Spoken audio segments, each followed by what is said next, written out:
नमस्कार दोस्तों, स्वागत है आपका यूनिवर्स मोटिवेशन लाइफ चैनल में।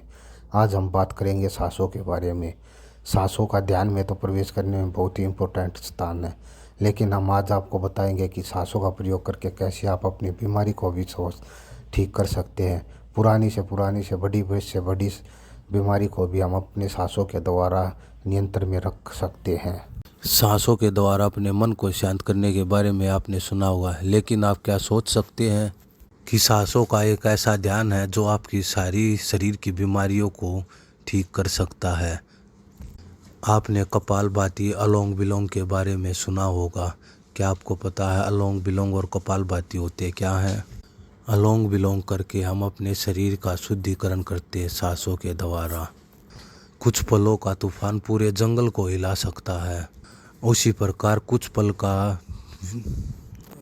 उसी प्रकार सांसों का तूफान कुछ पल में आपके रोम रोम को जागृत कर सकता है। सांसों के इस अद्भुत विज्ञान के बारे में महात्मा बुद्ध ने अपने शिष्य को एक कहानी के बारे में के जरिए बताया है।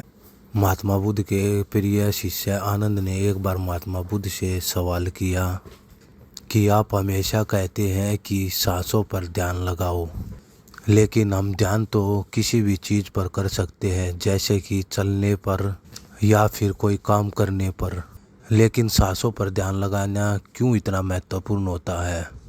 महात्मा बुद्ध ने उसके सवाल का जवाब देते हुए कहा, सांसें जीवन का आधार होते हैं, क्योंकि सांसों से ही जीवन का उद्धार होता है और सांसों के जाने से ही जीवन चला जाता है।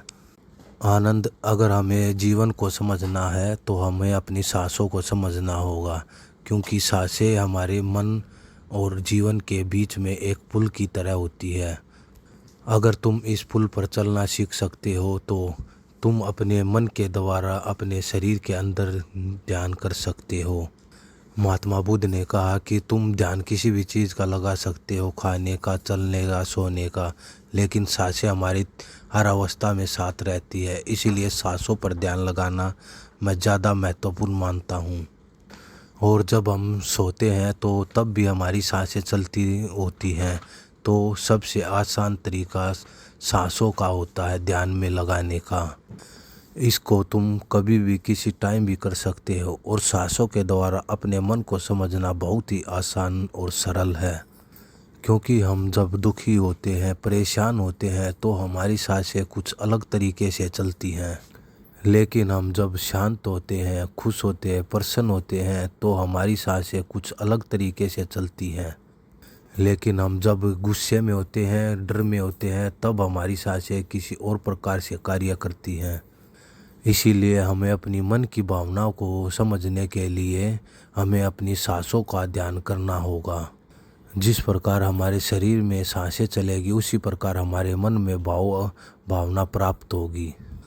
आनंद ने सवाल किया कि हे महात्मा बुद्ध, हमें मन को प्राप्त करने के लिए हमें कौन सी सांसों का ध्यान करना होगा, और क्या उस ध्यान से मन की भावनाएं काबू में की जा सकती हैं? जैसे अश्लील विद्याओं को रोकना हो, गुस्से को रोकना हो, या नकारात्मक सोच को बदलना हो, तो क्या उससे हम यह संभव कर पा सकते हैं? क्या कोई ध्यान ऐसा है जो हमारे मन को शुद्ध कर सकता है? क्योंकि जब तक मन में पवित्रता नहीं होगी तो तब तक ध्यान करने का कोई फायदा नहीं है। लेकिन ना चाहते हुए भी साधक के मन को भावनाएं घेर लेती